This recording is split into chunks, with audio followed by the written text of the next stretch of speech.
Abel the Maestro. We've been talking about him all this week and how powerful he is. Yeah. Just because he's been around for so long, you're always used to seeing his name dating back to 2014 Tekken Tag 2 days of seeing him being the highest placing South American players at these majors and everything like that. So he also has plenty of international experience. He's played overseas on numerous occasions. So we always just rely on him to be that solid, consistent performing player. Yesterday he took a little bit of a setback, dropping into the loser's bracket, but still I feel like he's got a really good chance to make it in the top 8. And actually, he bust out the Eddie for the first time. Yeah, no, that's good. I'm glad to see this because this is the thing that he's most well known for. He's starting off with the heat burst to get extra aggressive at the start. One thing that I like about doing the heat early with Eddie is that you get that stop. You get all the handstand options. Oh, that's going to float. An opening for Dante here. And with Brian's wall carry, he could have kicked into the wall splat. He missed the wall combo, but he wanted to play it safe, not drop his combos. Continuing on with the pressure, though. He's got a good thing going at this wall right now with the 1-2. Blocked all of that. You know that he's going to be ready for this matchup. This is an old school character, ain't nothing new. He ain't got to worry about tricks. It's just Brian. But Brian great orbital heal is ridiculous. He can finish the job right now. He's going for it. One more hit. One more hit. Yeah, Dante straight to the low, setting the tone early. So now Abel might be thinking about, you know, when I'm down to that last hit, this guy Dante likes to go straight to the low, and that's where you start to mix it up and throw in those mids. He burst. He wasn't ready to step. He was just chilling. It's funny now that Eddie can actually sidestep really well. Yeah, it's crazy because I'm not used to that. Old days, you know, he has that stance where he's really wide. And I feel like a lot of those legacy Eddie players had that adjustment period too, not having that at their disposal for so many years, and all of a sudden being able to sidestep. Nice like with punish. Yeah, that was sick. Down 4-3. Good carry too. He can heat if he wants, and he does. Good choice. Plenty of wall breaks on this stage. Abel in control here in round number 2. Wow, he actually stopped the heat smack, and that worked out as a punish. We take those. It's backwards on the wall, hard to combo from that. Yep, for sure. Dante does have the rage. He's really good at rage art. I don't know if he could. But I don't know if that. Not that time. Not that time, buddy. Yeah, I just played a bunch of casuals with Dante. He caught me with quite a few of those. So that's just something to look out for. You know, sometimes using it early in the set too, you know, you make them think about it. Like, okay, this guy likes to rage art when he's low, and that, you know, later on in the set they might pull back on something that will let you really get that attack, steal your turn. The beginning of the match sets the foundation for what's to come. Yes. So however you play those situations early on, that's what your opponent's going to think about. And those are the types of adjustments that he's going to be trying to build around, you know what I mean? So however you want to set the message, whatever tone you want to set, that's what Dante's been trying to do. He's going for the low to kill again. He's going for those rage arts at the end to save himself. And now it's Abel's turn to kind of think about what kind of adjustments he wants to make to counter that. Ooh, he had a punish there. A little something.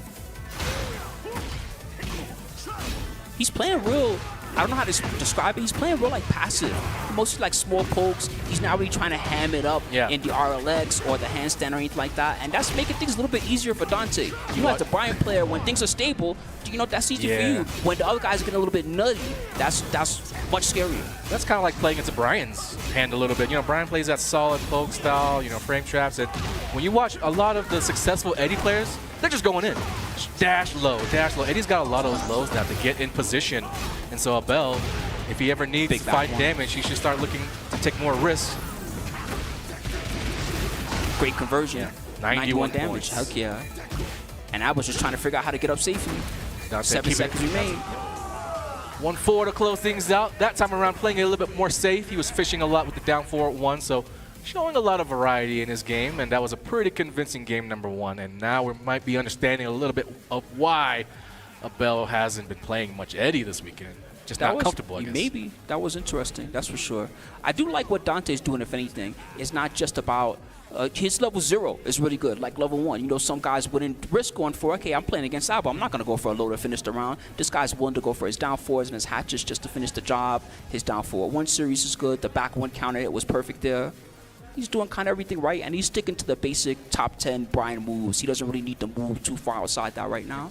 Using everything just right, and aggression is the name of the game, you know? So he's just pushing it, and Abel is the one that has to find the answers, has to deal with it. He might switch characters. Button check, that usually says to me character switch. We'll see. Nope, he's sticking to just the outfit. Okay.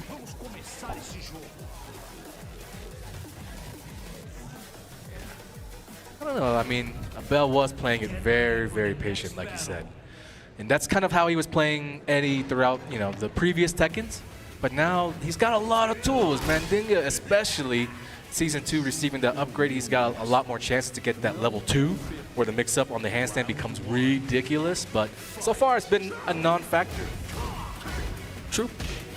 I like the handstand against Brian too because it's a situation where, good size of people. But a situation where if you use it right, it's really hard for Brian to punish you for big damage. He can get a little float on you maybe and carry you, but see something like that?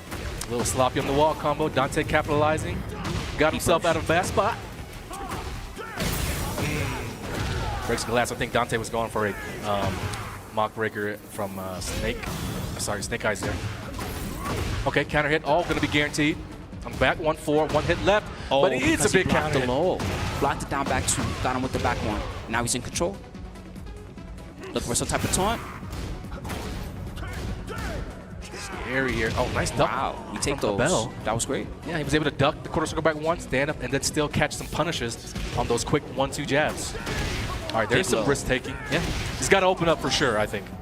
Dante is just too solid, too sound. He's on blast. Yeah. Let's go. Back 3-3. Looking to extend. He could activate heat right now if he wants to help you get that wall, and he will. He's got both the stocks. Handstand would be really good right now. Yes. Yep. There you go. Yep, guaranteed. Yep. There's that 4-4-3 that I mentioned earlier. We're going to need to see a lot more of those. This is a couple of things that Eddie has the upper hand on in this matchup. Dante's got to be more careful about using those hatchet kicks. He loves hatchet kicks, but Eddie actually can launch hatchet kicks. So I think that could be one of the reasons why Abel actually put out the Eddie for this one. It's like a character advantage that he likes to impose, I guess. Not a lot of characters can launch minus 13. His only works on standing, but the hatchet does legal standing, so it's perfect. He's going in. All Dante so far. Immediate burst. Immediate heat dash. Just try to get something going, but he couldn't. Dante basically had a perfect that round. Low parry start. Wow. Starting off the round with a low parry. He had an idea that he was going to start with something like that. Down 4-2 series to finish the job. He still got some Snake Eyes left to play with too. Big counter. Oh my goodness. Oh. Made him do a backflip. It's adding up, Spooky. Oh my God, every chunk. You got to stop him. Abel, you got to get out of there. Nice play. There you go. It's going to be an opening. He's going to heal a lot. Going to have resources. Heat, level 2 Mandinga. So all the tools are here to make a comeback. But Dante, he's not going to let it happen that easily. 1, 2, 3. I think it's a little weird that he uses that move from handstand so much. I'd rather stick to the safe, the back 4. There you go. Oh my goodness. Wow. Dante was right there for it. A lot of players are not aware of kind of like situations that the handstand mix-ups put you in, but great orbital there to go over the low. In his final round, game 2, Dante on set point. Abel just fighting for survival. This is loser's bracket action. So loser's going home. Big plus situation. I like that he's hit confirming. Bam. Got him. Fake that low and got him with the move. That was big. He's going to get a great float. Looking for that wall. Not quite. Wow. Sick grab. That was the perfect time for that. Yes. Okay. It's really good at tracking. Not a lot of characters he smashes track as much anymore, but his is good for the... Yeah. Don't try to sidestep Eddie's heat smash. Abel with the lead, but I'm so scared for him, man. He's back to the wall. Good thing that wasn't a wall blast. He would have gotten a grip of damage for that. Brian still got 1 charge left of the snake. He uses it. Big low. Oh, hands off, buddy. Don't touch the merchandise. Don't get grabbed. Oh, the back one again. Straight to the rage art just to make sure. He's going to take it. Well done, Dante. And Abel Maestro is out of there. That was solid. I think because of that part where Dante had Abel